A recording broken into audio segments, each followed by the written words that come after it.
Hello everyone, welcome back to my channel. I am Ganima Singh and in today's video we'll start a new chapter of history, which is chapter number 3, ruling the countryside. A new chapter today, which is the chapter number 3 of history, which is all about ruling the countryside. Okay, now let's take a quick revision before we start this chapter. The very first chapter we have done, why history, why do we study history, why dates are important, how we categorize history into two major parts, which is the ancient, medieval and the modern. Okay, and this class, which is class 8, deals with basically the modern history, and second chapter we have studied how Britishers or the East India Company came to India for trading purpose, but over time their interest changed and they settled here itself as the emperors. Okay, so ये तो हमने पढ़ा है पहले दो chapter में. This chapter is the continuation of this story. अभी तक हमने देखा है कि Britishers have captured the major area. Okay, now we'll see how they started ruling the countryside. Countryside means the rural areas. Okay, towards the village side. So, just a quick revision it was. Now let's move ahead. Also in the previous chapter, we have seen Battle of Plassey and Battle of Buxar. Guys, both the battles are very important. Make sure you remember their year. कौन से साल में हुआ था and किस किस के बीच में battle थी and also what was the result. Okay, so talking about Battle of Plassey, it happened in 1757, whereas Battle of Buxar happened in 1764. So basically, the result of Battle of Buxar was the Bengal, Bihar and Odisha started giving Diwani to the British East India Company. And at that time, who was the general here? Governor General. He was the Robert Clive. Okay. तो हमने देखा था कि battle of Buxar के बाद बंगाल, बिहार और उड़ीसा वाले reason से दीवानी आनी स्टार्ट हो गई थी ईस्ट इंडिया कंपनी को. Okay, you must be wondering what is this Deewani. Diwani is nothing but it is the revenue taxes. Okay, these regions were paying to the British East India Company. ये जो taxes पे करते थे, taxes को क्या बोलते थे हम उस टाइम पे? दीवानी. Okay, and this was basically related to the revenue department. Okay, start our chapter. Let me just give you the introduction part. What all the things that are we gonna study in this chapter? Okay, so as we all know, the story has reached where the company has become the divan. Okay, rulers rule कर रहे थे, लेकिन जो major दीवानी rights होती है किसी भी ruler के पास टैक्स कलेक्ट करने के जिससे उनका किंगडम चले, वो पावर किसके पास थी? अब कंपनी के पास. Okay, so the rulers were ruling just for the sake of ruling, लेकिन जो मेजर राइट दीवानी राइट थी वो किसके पास थी? कंपनी. हमने यही देखा है. अब हम पढ़ेंगे कि how the company generated the revenue from the agriculture sector. क्योंकि रूरल साइड जाएंगे, इंडस्ट्रीज तो इतनी थी नहीं उस टाइम पे, तो ऑब्वियस है हम लोग एग्रीकल्चर सेक्टर पे ही डिपेंडेंट रहेंगे.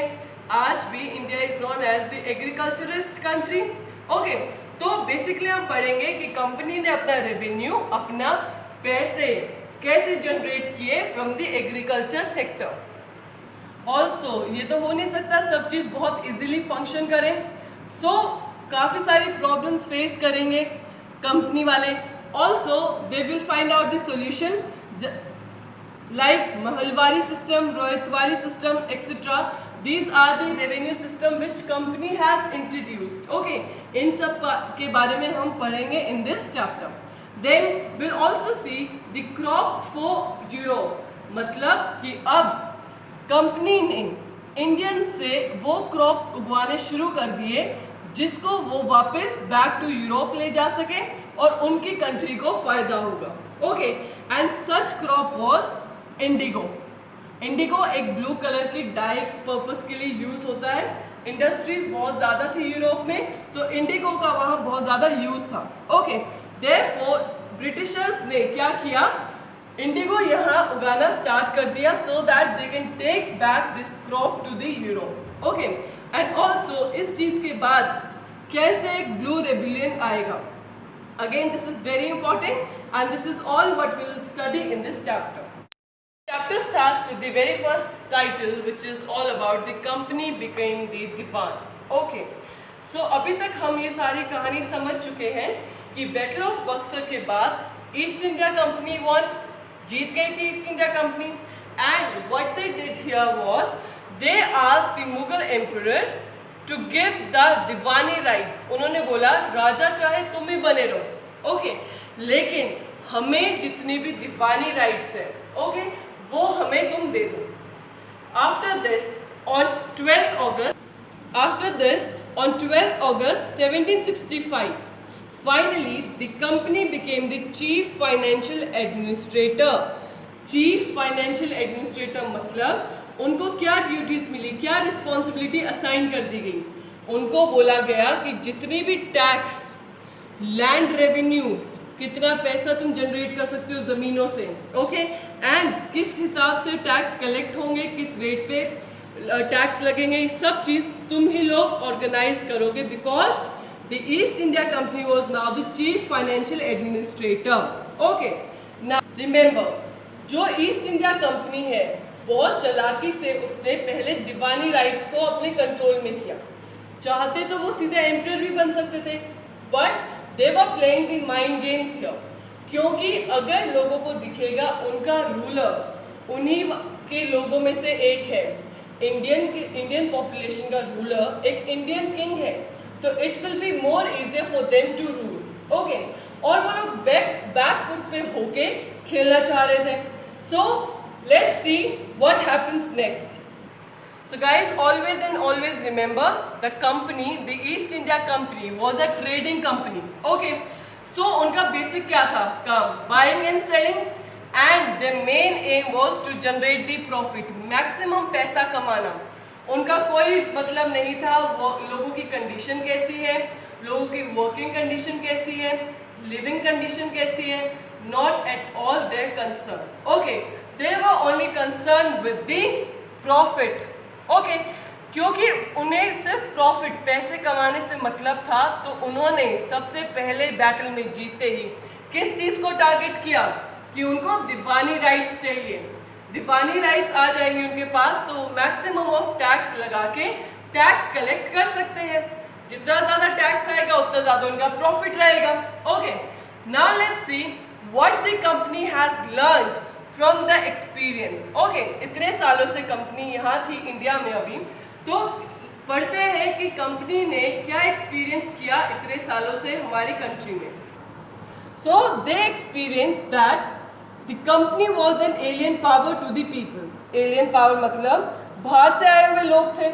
ओके, अगर मैं आज के टाइम में प्रेजेंट डे के बारे में बात करूँ, who will be an alien to us, जो दूसरे प्लैनेट से आएगा।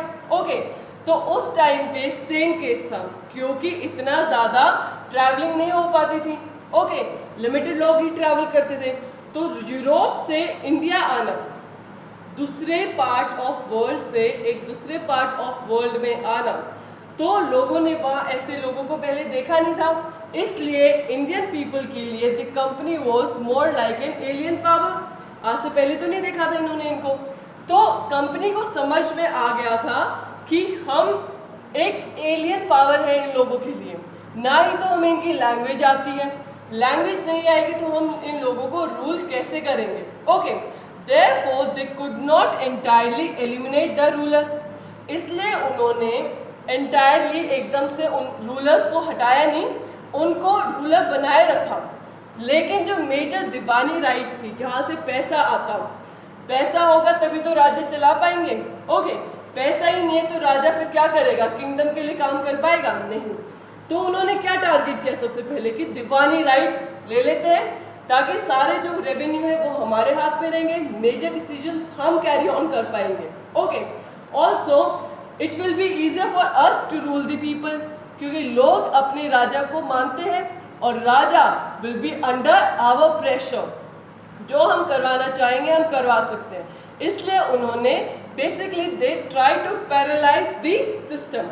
Okay, so after understanding the selfish motive of the East India Company behind becoming the Diwan of the Bengal region, let's see now how the revenue for the company was now generated from the region. Okay, so talking about the company was now a Diwan जो कि large revenue income पे पूरा ध्यान लगाई हुई थी कि मुझे बहुत ज़्यादा इनकम जनरेट करना है यहाँ से, okay. But also at the same time the company was a trader, basically the company came to India for trade only, तो ट्रेडर भी थी अभी कंपनी। तो एज अ ट्रेडर उनका एम क्या था? The aim was to maximise the profit. Therefore उन्होंने कभी भी यहाँ कोई परमानेंट टैक्स सिस्टम इंट्रोड्यूस करने का नहीं सोचा। Why? Let me give you one example. Suppose after your 12th class you go for your college studies at some metro city, okay. For example आप दिल्ली गए हो पढ़ने के लिए, आपको पता है कि आप सिर्फ यहाँ ग्रेजुएशन करने आए हो, राइट? तो क्या आप उन ग्रेजुएशन ईयर्स के लिए एक नया खुद का घर खरीदोगे, गाड़ी लोगे, सारी चीज़ परमानेंटली वहाँ सेटल करोगे? No, because you know you are here for basically your graduation and after 3 years you can even move to other place और सम अदर सिटी, ओके। तो अभी कोई गारंटी नहीं है कि आप दिल्ली ही रुकोगे, आप दिल्ली तो सिर्फ पढ़ने के लिए आए हो ना, देयरफॉर आप कोई परमानेंट सेटलमेंट नहीं करोगे उधर। सिमिलर केस था ब्रिटिशर्स के साथ। ब्रिटिशर्स क्योंकि एज ट्रेडर्स आए थे, उनका कोई इंटरेस्ट नहीं था कि वहाँ यहाँ आके वो कोई परमानेंट टैक्स सिस्टम इंट्रोड्यूस करे, ओके, परमानेंट सेटलमेंट करे, क्योंकि अभी उनको दीवानी राइट भी मिल चुकी थी। दीवानी राइट आने से उनके साथ क्या हो रहा था, उनको ज़्यादा पैसे मिल रहे थे और उनका मेन एम क्या था? टू मैक्सिमाइज देयर प्रॉफिट, वो फुलफिल हो रहा था उनका। देयरफॉर अब इस चीज़ का क्या इम्पैक्ट पड़ेगा इंडिया के ऊपर, लेट्स सी। जब हम इम्पैक्ट की बात करते हैं भाई इंडिया के ऊपर क्या असर पड़ा इस चीज़ का, तो क्या हो रहा था आपको याद होगा, तब पहले कंपनी एज ट्रेडर इंडिया आई थी, ओके। तो काफ़ी सारे गोल्ड और सिल्वर भी बदले में, पैसों के बदले में गुड्स लेके जाती थी वापस अपने देश, राइट? लेकिन क्योंकि अब दीवानी राइट उनके पास आ गई थी, पैसा उनके पास यहीं से था, तो गुड्स इजीली वो खरीद के without investing anything on the goods, they were now carrying the goods back to their country, okay. मतलब कंपनी को पहले खुद के पैसे लगाने पड़ते थे, लेकिन क्योंकि अब उनके पास दीवानी राइट आ गई थी यहाँ की, तो पैसे भी अब इंडिया वाले ही देते, सामान भी इंडिया वाले ही देंगे, okay. So basically the revenue collected in Bengal, जो टैक्स रेवेन्यू वो कलेक्ट करते थे यहाँ के लोगों से, उसी पैसों से वो क्या करना शुरू किया उन्होंने? They started purchasing goods for export, अपने देश ले जाने के लिए गुड्स खरीदना शुरू कर दिया। तो इससे क्या हो रहा है कि बंगाल के अंदर क्राइसिस आएंगे, क्राइसिस मतलब बहुत बुरी हालात हो जाएगी, ओके। पहले जो गरीब लोग जैसे किसान थे, आर्टिसियंस थे और जो नॉर्मल लोग वहाँ काम करके अपनी चीज़ें बना के गुड्स बेच के पैसे कमाते थे, अब वो भी नहीं रहा, क्योंकि अब उनको गुड्स के बदले पैसे नहीं देते थे ब्रिटिशर्स, बोलते थे टैक्स के अंदर कट जाएगा, ओके। तो बहुत ज़्यादा इकोनॉमिक क्राइसिस हो गया। एक तो तुम टैक्स पे करवा रहे हो और हम ही से पैसे लेके हमारा ही सामान खरीद के जा रहे हो, ओके। तो इंडियंस के पास तो कुछ भी नहीं बचता था। तो जब क्राइसिस इन बंगाल आए तो उसने इस क्राइसिस में ना सिर्फ कुछ लोगों को but all over the Bengal was impacted, okay. इसमें सब लोग आ जाएंगे, आर्टिसियंस भी आ जाएंगे, फार्मर्स भी आ जाएंगे, और इसके चलते ही एक फेमाइन भी आया इन 1770, जब अराउंड बहुत ज़्यादा पॉपुलेशन ऑफ बंगाल वैनिश्ड, ख़त्म हो गई। फेमाइन महामारी आई कोई बहुत बड़ी और उसके अंदर बहुत ज़्यादा लोग चले गए, ओके। सो इस टाइम अब ब्रिटिशर्स ने क्या सोचा, अब क्योंकि फार्मर्स ही नहीं रहे, हम रेवेन्यू कहाँ से जनरेट करेंगे, ओके। वो लोग टेंशन में आ गए कि अब हम क्या करें, क्योंकि फेमाइन की वजह से काफ़ी सारी पॉपुलेशन ख़त्म हो गई है बंगाल की। अब अगर कल को पॉपुलेशन ही नहीं रहेगी, लोग ही नहीं बचेंगे, तो टैक्स कौन देगा और हमारा प्रॉफिट कैसे जनरेट होगा, right? So now let's see the need to improve agriculture. The next title of this chapter is all about why they thought of improving the agriculture sector. क्योंकि अभी हमने देखा क्राइसिस आ गए थे बंगाल में, artisans, peasants, along with that हमारी जो सारी जनता थी बंगाल की, it was suffering, okay. Also साथ में एक फेमाइन आया 1770 में, जिससे बहुत ज़्यादा पॉपुलेशन वैनिश होगी। ओके, तो कंपनी सोच रही थी कि यही तो इकोनॉमी है, यही तो लोग हैं एग्रीकल्चर सेक्टर में, जिससे हमें बहुत ज़्यादा रेवेन्यू मिलता है, जिससे हम प्रॉफिट जनरेट करते हैं, राइट। तो उन्होंने सोचा अगर लोग ही नहीं रहेंगे तो रेवेन्यू कहाँ से आएगा। Therefore, company thought to improve the agriculture। तो एग्रीकल्चर में जितनी भी अभी इम्प्रूवमेंट हम देखेंगे वो कोई इंडियंस की कंडीशन सुधारने के लिए इंट्रोड्यूस नहीं की गई थी। It was basically for the selfish motive of the company. Okay, so therefore most of the company officials began to feel that investment should be made in land and also agriculture should be improved। तो company ने सोचा हमें थोड़ी सी खर्चा करना पड़ेगा, investment करनी पड़ेगी इस ज़मीन पे, ताकि यहाँ से हम मैक्सिमम अपना प्रॉफिट जनरेट कर सकें। ऑल्सो हमें थोड़ा सा एग्रीकल्चर को भी इम्प्रूव करना पड़ेगा। जितना अच्छा एग्रीकल्चर होगा उतने ज़्यादा यहाँ से टैक्सेस आएंगे, जितने टैक्सेस आएंगे उतने ज़्यादा इनका प्रॉफिट रहेगा और उतने ज़्यादा पैसों से वो बहुत ज़्यादा सामान खरीद के वापस बैक टू देयर नेशन वो इजीली लेके जा सकते हैं। ओके, देयरफॉर अब हम क्या देखेंगे, the permanent settlement system was introduced by the company in 1793।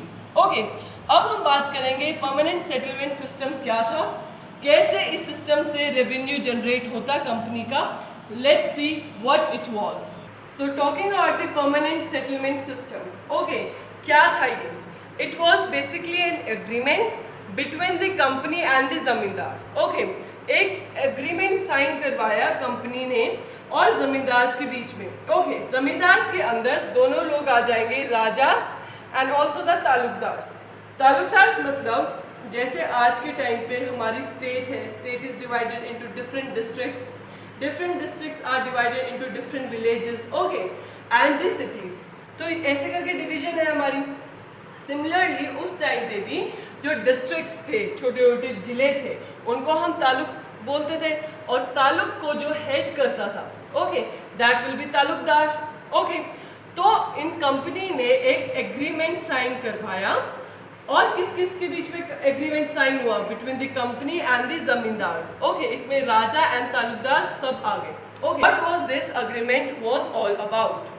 So according to this agreement, which was the permanent settlement system, which was signed between the company and the zamindars were given the right to collect the rent from the peasants and pay to the company। अब आप देखो how clever the company was। Okay, क्योंकि company ने सोचा it is not possible for us to go and interact with the local people। हमें उनकी language नहीं आती है, ना ही हम उनकी समझ पाएंगे, ना वो हमें समझ पाएंगे कि हम क्या चाह रहे हैं। ओके, सो इट्स बेटर कि हम जमींदार्स को सारी राइट दे दे, भाई तुम जाके कलेक्ट करना टैक्स, और जो टैक्स के रेट हम बताएंगे उसी रेट पे तुम्हें टैक्स कलेक्ट करना है लोगों से और आके वो सारा कंपनी को पे करना है। ओके, तो इससे क्या होगा, एक तो ज़मींदार क्योंकि लोकल लोगों की लैंग्वेज से बहुत ज़्यादा फेमिलियर है और उसको पता है यहाँ के लोगों के बारे में, तो इजीली द जमींदार्स को take out the revenue from the people. Okay, easily tax collect कर सकता था। अब जमींदार को क्या फ़ायदा, एज मिडलमैन बन के यहाँ। ओके, कि जमींदार कंपनी और लोकल पीपल के बीच में एज एन मिडलमैन काम कर रहा था। ओके, तो जमींदार को क्या फ़ायदा था, कंपनी ने उनको प्रॉमिस किया जो भी तुम रेंट कलेक्ट करके लाओगे उसका कुछ हिस्सा तुम्हें दे दिया जाएगा। ओके, देयरफॉर जमींदार भी खुश हो गए, चलो हम भी कमाई कर लेंगे कुछ। ओके, सो जमींदार what they used to do, they used to go to the local people, collect the rent, and after collecting the rent from the peasants और the farmer, they directly go and submit the amount to the company, और जो उनका हिस्सा बनता था वो company उनको पे कर देती थी। And all of this revenue was fixed, कितना रेंट उन्हें कलेक्ट करना है दैट वॉज फिक्स्ड, क्योंकि रेवेन्यू की अमाउंट फिक्स्ड थी, इसलिए इस सिस्टम को हम बोलते हैं परमानेंट सेटलमेंट सिस्टम। परमानेंट मतलब फिक्स था, यहाँ भाई इतना amount of tax one has to pay. Okay, now इस पूरे सिस्टम से कंपनी को क्या फ़ायदा हुआ?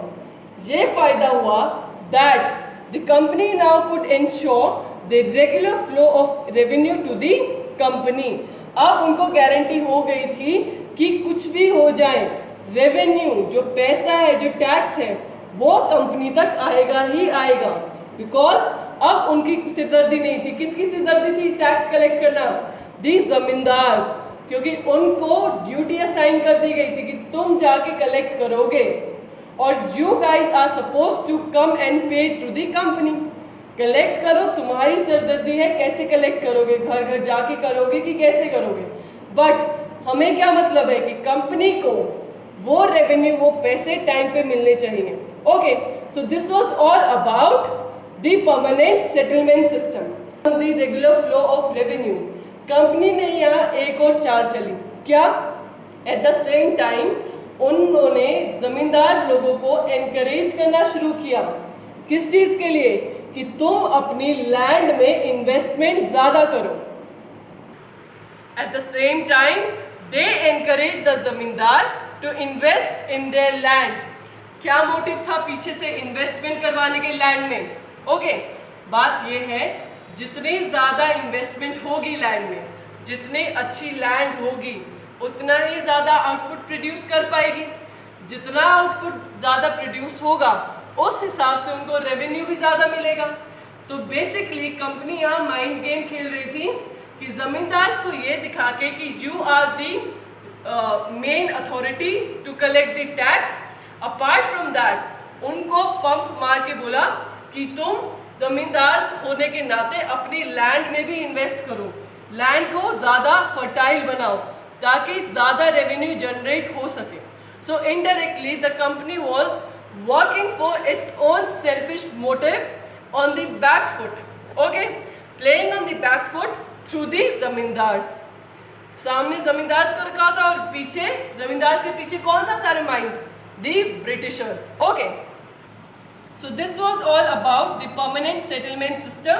I hope this system is clear to you all. Okay, now the next question comes, who was the Governor General at that time when the permanent settlement system was introduced? Okay, so the answer is Charles Cornwallis was the Governor General of Bengal at that time, and he only introduced the permanent settlement system. So this is a very probable question which you can encounter in your future exams as well as in your class 8 exams. Okay, so आ सकता है question for 1 marker और for 3 markers. Write down a short note on the permanent settlement system, और for 1 mark you could get who was the Governor General who introduced the permanent settlement system in Bengal. Okay, so for this answer, both the answers you guys need to mention. For 1 mark only the name is required, but for 3 marks you need to also explain the total agreement, what it was and how did the Britishers were able to generate the revenue from the land. Okay, so again I am repeating, who was the Governor General to introduce the permanent settlement system? It was Charles Cornwallis. Okay, so after understanding the permanent settlement system, क्या था system और किसने introduce किया था, let's see what were the problems in this system. Okay, number 1 problem was the revenue was fixed too high that जमींदार were unable to pay. Britishers ने अगर जमींदार को पूरी अथॉरिटी दी थी रेवेन्यू कलेक्ट करने की, तो क्या आपको लगता है britishers were so kind to the Indian population that कि वो रेवेन्यू बहुत कम फिक्स करते, टैक्स रेट बहुत कम रखते? नो, क्योंकि उनका प्रॉफिट मोटिव था. ओके, उनका aim was to maximise the profit, that's it. Okay, तो मेन प्रॉब्लम क्या थी इस सिस्टम में कि जो रेवेन्यू, जो टैक्स उन्होंने फिक्स किया था वो इतना ज़्यादा हाई था, टैक्स परसेंट. भाई जमींदार भी नहीं निकाल पाते थे लोगों से इतना पैसा. ओके, तो इसके चलते क्या हुआ था कि न्यूमरस जमींदारीज वर सोल्ड. तो क्योंकि वो टैक्स नहीं निकाल पाते थे लोगों से, पैसे नहीं कलेक्ट कर पाते थे, they fail to perform their duty. इसलिए उनको अपनी जमींदारी छोड़नी पड़ती थी।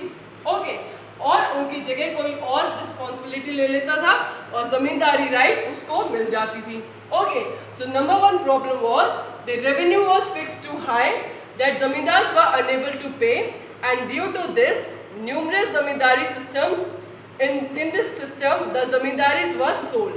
Okay, then the second problem was what happened here.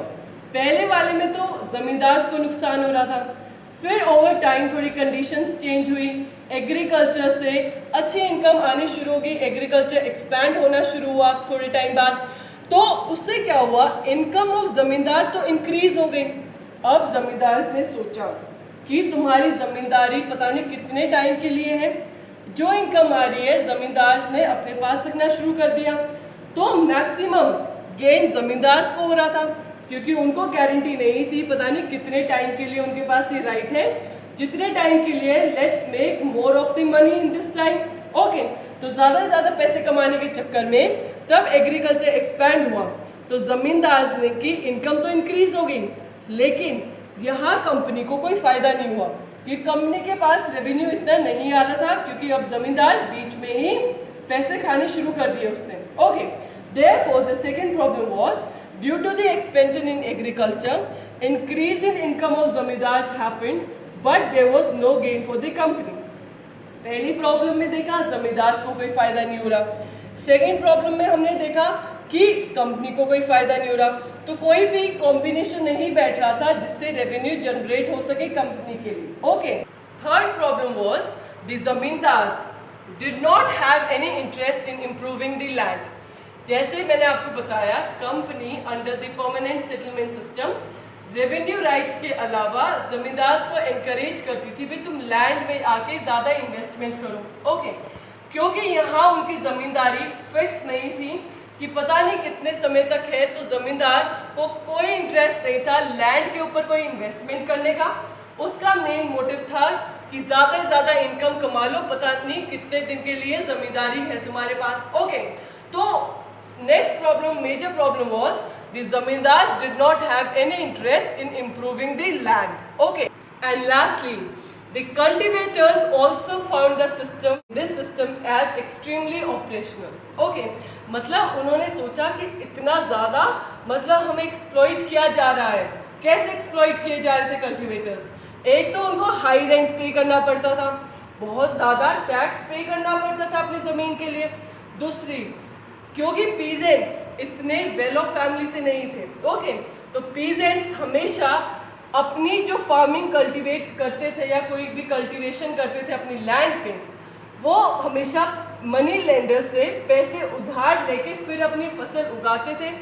तब फसल तैयार हो जाती थी, उससे कुछ बचता था तो जाके मनी लेंडर्स को वापस देते थे पैसे। ओके, लेकिन अब क्या हो रहा था, जो उनके पास फसल आती थी, जितना रेवेन्यू आता वो सारा टैक्स में चला जाता था। तो अब वो मनी लैंडर्स एक तो टैक्स पे कर रहे हैं, दूसरी साइड उनके ऊपर डेट कर्जा बढ़ रहा था मनी लेंडर्स का, मनी लेंडर्स को पैसे नहीं दे पा रहे थे वापस। Okay, and also the rights on the land was insecure. उनको नहीं पता था कि क्या वो ज़मीन पे उन्हीं की राइट है, कल को कुछ भी हो सकता है, ब्रिटिशर्स कुछ भी नया लॉ ले आए और लैंड उनकी नहीं रही। Therefore, the rights were on the land were not secure. Therefore, cultivators को लगा this system is not fair at all. Let's take this story ahead and let's learn about a new system, the Mahalwari system. Okay, as we have seen, there was problem in the permanent system. Not the company, nor the zamindars, nor the cultivators were happy with the system. Therefore, it required a change, and let's see how the change came. Therefore, a new system of land was introduced which was called as Mahalwari system. Okay, and this system was basically introduced in the northwestern region of Bengal. Okay, and you must be wondering now, who was the one who introduced the new system which was the Mahalwari system? It was Holt McKechnie. Okay, Holt McKechnie was the one who introduced the Mahalwari system basically in the northwestern region of Bengal. Okay, now you must be wondering, what is the system all about. Okay, सोच रहे होगे अब इस नए system में क्या होगा। So let's see what happens under this system. So under this system each village was assigned as mahal. Okay, क्योंकि इस टाइम तक ब्रिटिशर्स को समझ में आ गया था that village is an important social institution. Okay, जहाँ से रेवेन्यू आ रहा है।